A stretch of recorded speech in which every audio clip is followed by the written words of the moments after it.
Before we begin, the footage you're seeing is from the For Honor beta on the PlayStation 4.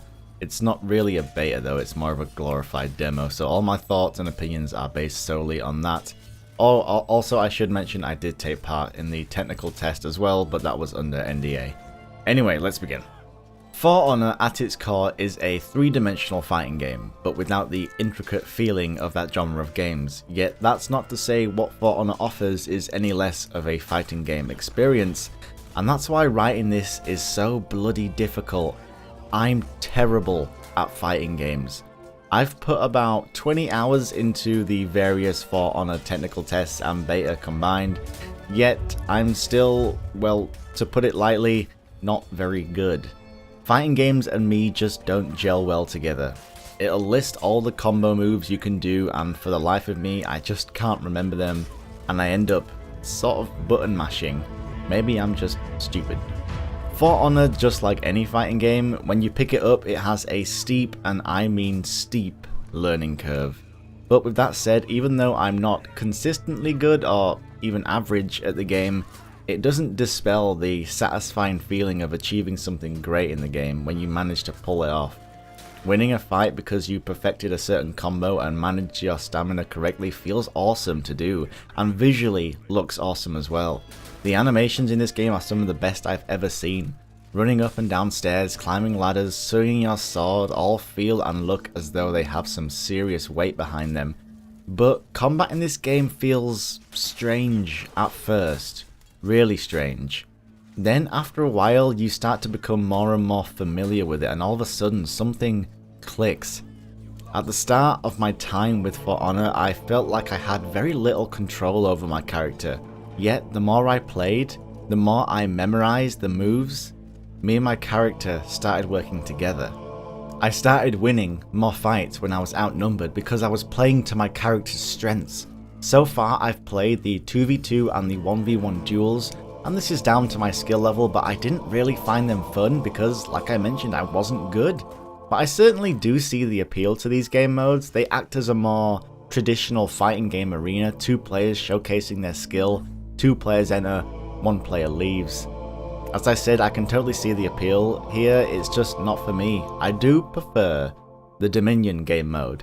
It's a control point game mode in a 4v4 setting with AI controlled grunts or mobs or minions or whatever. It's chaotic, and it, as its simplest form, fun. It's just pure fun. And again, this comes down to my personal skill level. I don't have to rely on myself like I do in duels.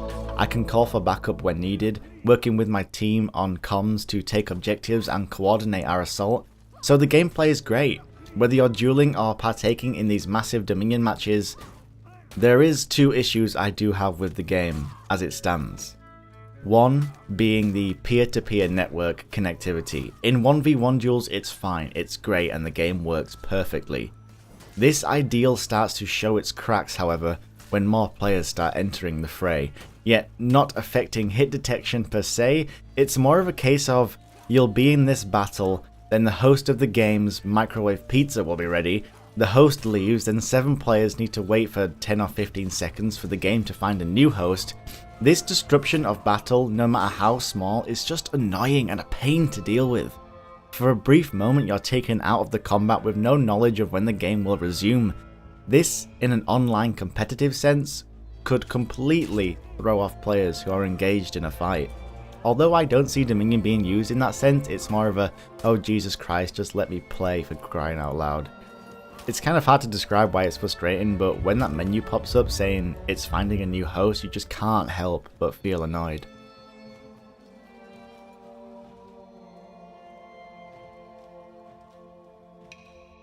And secondly are the planned microtransaction. Now this is really kind of upsetting, and before you say, well, you don't have to buy them, my problem is how blatantly pointless they seem with how the game rewards steel. Steel is the in-game currency to buy upgrades to your gear and purchase scavenging missions. Scavenging missions are basically crates with random loot in them, and I for one really dislike random crate mechanics that tickle all those gambling itches. But yeah, it feels really quite exploitive to me personally. Now, you buy steel, which you then buy scavenging missions or crates. Now, the gear you get will only be usable in the game Dominion, which, as I mentioned earlier, is my preferred game mode, so the gear you get will scale with your level.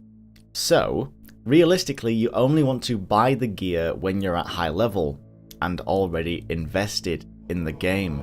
A player who likes the game and plays it to that level will more than likely have more incentive to purchase this in-game currency. Now, these pieces of gear are stat upgrades depending on what build you go for. But with that said, the rate at which you gain steel in-game by completing various daily challenges and whatnot seems fairly reasonable. So why do these microtransactions in a premium AAA game even exist? Well, it's to exploit the player already invested in the game to make a quick and easy buck, and quite frankly, I'm fucking sick of it.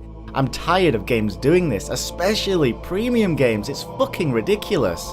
What worries me is when players do start to reach endgame, is that to truly mid-max your character, you will need to invest in a shitload of steel to get the best equipment, which will truly incentivize the purchase of this in-game currency, which in a free-to-play game, yeah, sure, I'll let that slide, but in a game that's going to cost me £60, fuck that, and fuck premium game microtransactions.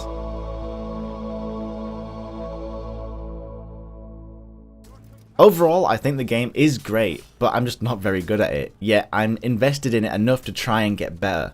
The customization is actually really unique as well. It's similar to changing gun parts in other Ubisoft games, the stock, the receiver, etc., but for frickin' swords. And let's not shy away from how bloody beautiful this game looks, and it actually performs reasonably well on the PlayStation.